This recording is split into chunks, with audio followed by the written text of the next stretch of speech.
नमस्कार. सध्या सुरू असलेलं अमेरिका, इस्रायल आणि इराण युद्ध हे फक्त सामरिक सामर्थ्याच्या आधारे खेळलं जाणारं युद्ध नाही, तर टेक्नॉलॉजी आणि कृत्रिम बुद्धिमत्तेच्या आधारानं लढलं जाणारं युद्ध आहे, म्हणजेच एआयचं युद्ध.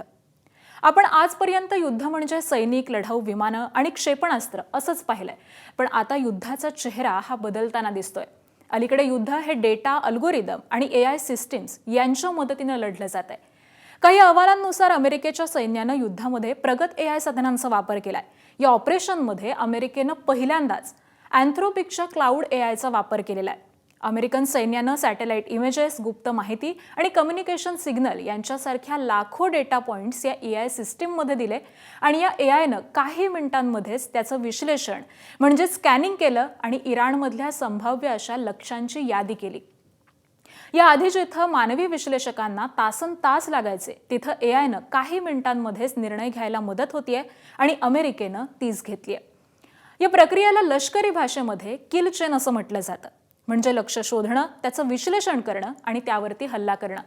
यामुळे अमेरिकेनं युद्धाच्या पहिल्या 12 तासांमध्ये जवळपास 900 क्षेपणास्त्र डागल्याचा दावा केला, ज्यामध्ये इराणचं प्रचंड असं नुकसान झालं. इराणचे सर्वेसर्वा खामेनींचा देखील मृत्यू झाला. आता या एआयचा वापर फक्त लक्ष्य किंवा आपल्या शत्रूला शोधण्यासाठीच नाही, तर शत्रू कसा प्रत्युत्तर देईल याचा अंदाज घेण्यासाठी, ड्रोनला स्वतः टार्गेट ओळखण्यासाठी, हल्ल्यानंतर किती नुकसान झालंय हे मोजण्यासाठी सुद्धा केला जातोय. यालाच डिजिटल वॉर किंवा टेक्नो वॉर असं म्हणतात. पण इथं एक मोठा प्रश्न उभा राहतो, तो म्हणजे एआय युद्धासाठी वापरणं धोकादायक आहे का? कारण एआय खूप वेगानं निर्णय घेतं. पण एआयच्या मदतीनं घेतल्या गेलेल्या एका चुकीच्या निर्णयाचे भयंकर असे परिणाम दिसू शकतात. म्हणजेच इराणमधील टार्गेट ठरवण्यासाठी जर एआयचा वापर झालेला आहे हे खरं आहे, तर मग एका प्राथमिक शाळेवरती बॉम्ब हल्ला झाला आणि त्यामध्ये अनेक विद्यार्थिनींचा मृत्यू झाला, हे याचंच उदाहरण आहे असं म्हणावं लागेल. दुसरीकडे या युद्धामध्ये सायबर हल्ले देखील मोठ्या प्रमाणावरती झालेले आहेत. इराणमध्ये इंटरनेट जवळपास बंद झालं, सरकारी वेबसाईट्स हॅक झाल्या. म्हणजेच युद्ध हे आता फक्त रणांगणावरती नाही, तर इंटरनेट आणि डेटा सेंटर्समध्ये देखील लढलं जात आहे. इराणनं तर अमेरिकेच्या निर्बंधांना चुकवण्यासाठी बिटकॉइन सारख्या डिजिटल चलनाचा वापर करून शस्त्र खरेदी केल्याचं देखील सांगितलं जातं. थोडक्यात भविष्यातील युद्ध असे संघर्ष हे सायबर हल्ले आणि डिजिटल तंत्रज्ञानावरती आधारित असणार आहेत.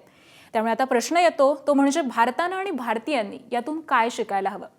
भारतानं देखील या क्षेत्रामध्ये पावलंही उचललेली आहेत. भारतीय संरक्षण संशोधन संस्था आणि तंत्रज्ञान कंपन्या एआय आधारित सर्व्हिलन्स सिस्टीम आणि स्मार्ट डिफेन्स टेक्नॉलॉजी ही विकसित करण्यावरती काम करत आहे. आपल्या सीमावर्ती भागांमध्ये देखील एआयच्या आधारित सर्व्हिलन्स सिस्टीम वापरण्याचे प्रयोग हे सुरू आहेत. पण असं असलं तरी तज्ज्ञांच्या मते एआय आधारित लष्करी तंत्रज्ञानाच्या बाबतीमध्ये अमेरिका आणि चीन ही अजूनही खूप पुढे आहे. एकंदरीतच पाहता इराण इस्रायल संघर्षामुळे जगाला आधुनिक युद्धाचं एक नवीन रूप दाखवलंय हे खरंय. एआयमुळे युद्धाचा वेग, अचूकता आणि विध्वंसक क्षमता तिन्ही गोष्टी वाढल्यात. त्यामुळे भविष्यातील युद्धांमध्ये कोणत्या देशाकडे अधिक सैनिक आहेत, याबरोबरच कोणत्या देशाकडे किती प्रगत तंत्रज्ञान आहे हे अधिक महत्त्वाचं ठरणार आहे हे निश्चित. एबीपी माझा, उघडा डोळे बघा नीट.